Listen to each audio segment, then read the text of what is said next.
up and welcome, I'm the one and only West Coast King, and welcome back to Major League 90, where we are talking Major League Soccer, and today we're starting off with the Sounders, alright? I don't think I've ever started an episode talking about the Sounders, and they're finally doing something right, so I want to talk about them a little bit, alright? So let's just analyze their season thus far. We start out in March. They were awful. They were shit. Okay, we'll talk. They were shit. They were shit, okay? They didn't win a game in March. They were 0-3, dropped every single game. Yes, they were very unlucky.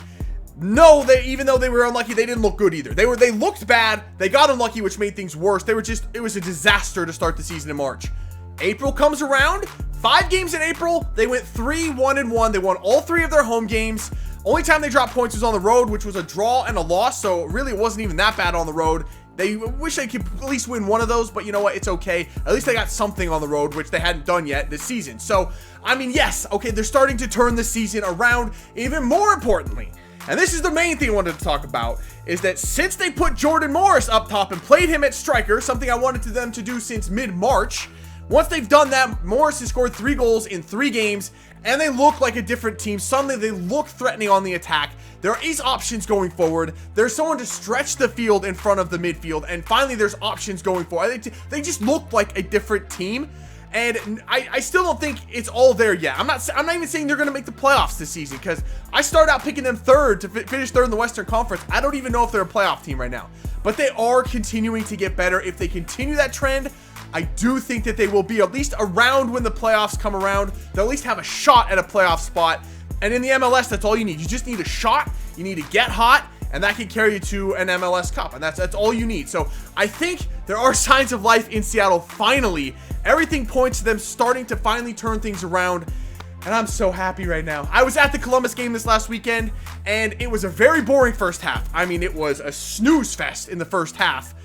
But in the second half, they started to finally do what I've been wanting them to do all season, which is just put the ball in dangerous spots. Fuck's sake, man. It's been so annoying them just passing the ball around, looking for the perfect shot. It's not coming. All right, it's not there. You can't do that right now. Just put it in dangerous spots. They finally started to do that at the end of this, in the second half.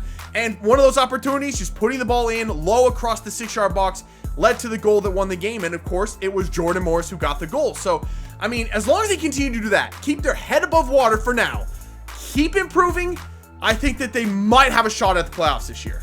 The other team that I want to focus on is Toronto, and I'm really interested to see what they're going to do going forward. They're a team that I've kind of mentioned here and there as maybe being one of the top teams in the East, but I haven't really focused on them, and I kind of want to do that here now. They have had to start, I've said this before, they had to start their season off, their first 8 games on the road. That is so hard to do, and I really think they've done a great job in getting points where they can, picking up multiple victories, which is impressive, and really staying in the mix in the Eastern Conference. And I've said before, it's there. The Eastern Conference is there to be taken. Someone just needs to take control of it, get some wins, and they'll easily dominate the Eastern Conference right now, because no one's doing that. Everyone is up and down all over the place, and no one's really taking control. And now we get to see, is Toronto going to be that main contender that I've kind of picked them to be now, seeing how the Eastern Conference has played out this far?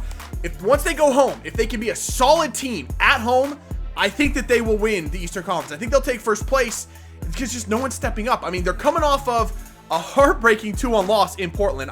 They had that game. I mean, they could have had something from it. They definitely should have had something from it.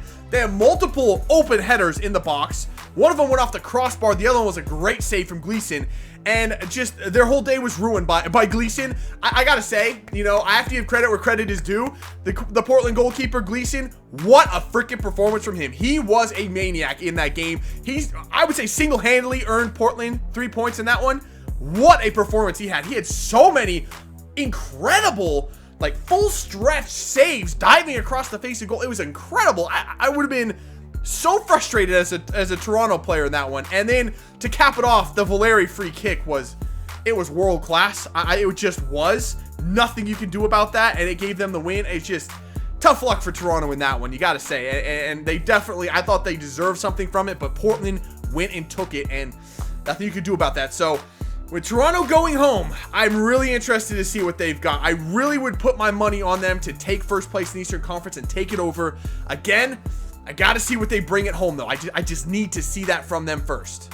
The last thing I want to talk about today is something that I think is going largely untalked about, but I think is a massive, massive event for the MLS, and that is this June, the LA Galaxy are set to graduate, I think it's 50 players from their academy, the first academy in the MLS that integrates both high school studies and full-time soccer training. And it's a great step for the MLS. It's great to see one of the leaders of the MLS in the LA Galaxy, one of the faces of the MLS, taking this step to delve deeper into the youth academy in the United States, delve deeper into the youth prospects, get them into their academy, and now have an academic level to it so they can commit full-time to being professional players. I think it's so important to have systems like that where you get the players, get these young kids in before they have a chance. You know, without the right opportunity, sometimes the passion and the desire dies off and you lose some of the great potential talents. To have this kind of a system in place to allow those players to commit full-time, really grow not only their skills but their desire for the sport, and then have the option to become professional players once they graduate high school, I think it's a great step. And it doesn't take away from the option of going to college. They can still do that if they wish, but at the end of it, you just have a player and these kids that have a real desire and an option for a professional career, and I really like to see that. And it's a great step for the MLS, and there's other systems like that, like that in place. I know Philadelphia has a 3-year college prep academy that integrates academics and full-time soccer training, as well as RSL are about to build, I think, a $50 million complex down there in Utah, where it's going to house not only their first team but also their youth academies, and then players can take academic courses at nearby, I think, Utah State University. So it's a great step for the MLS to go this route. I mean, all over Europe, these things are already in place. And do I think that every team's going to start to jump on board and say every team has an academy like this in the next 5 to 10 years? No, I really don't think that's going to happen. Not until this sport becomes a top 2 or 3 sport in the United States, and people really begin to latch onto this sport and have the passion for it that you see other places in the world. Do I think that will really start to happen? But for now, an academy popping up like this every 2 or 3 years is not a bad thing. I think it's a great step for the MLS. It's a great step to really get the youth involved in the sport more, give them the option of becoming professional players, and you really feel like you're a professional player already, having gone to these academies, you know, attending school full-time while training with a professional team. I think it's the greatest thing I've heard this year coming out of the MLS. I'm really excited to see where this goes for other teams, and hopefully other teams get on board sooner rather than later. I'm really excited about this. So that is going to do it for today. That's all I got to talk about. Let me know what your thoughts and feedback are about the stuff I talked about. Do you think Toronto can take over the Eastern Conference? Does Seattle have some kind of a shot at the playoffs this year? And what do you think about these youth academies popping up more and more in the MLS? Is it a good thing for not only the MLS, but also for, you know, kind of the high school students out there looking to become professional soccer players? Is it a good thing for them? I personally, I think it is. I really do think it is. It gives them the option, and that's the most important thing. So that's going to be it for this one. If you did enjoy it, make sure to let me know by leaving a like below. Subscribe if you're new, and I will see you when we come back for some more Major League 90. See ya.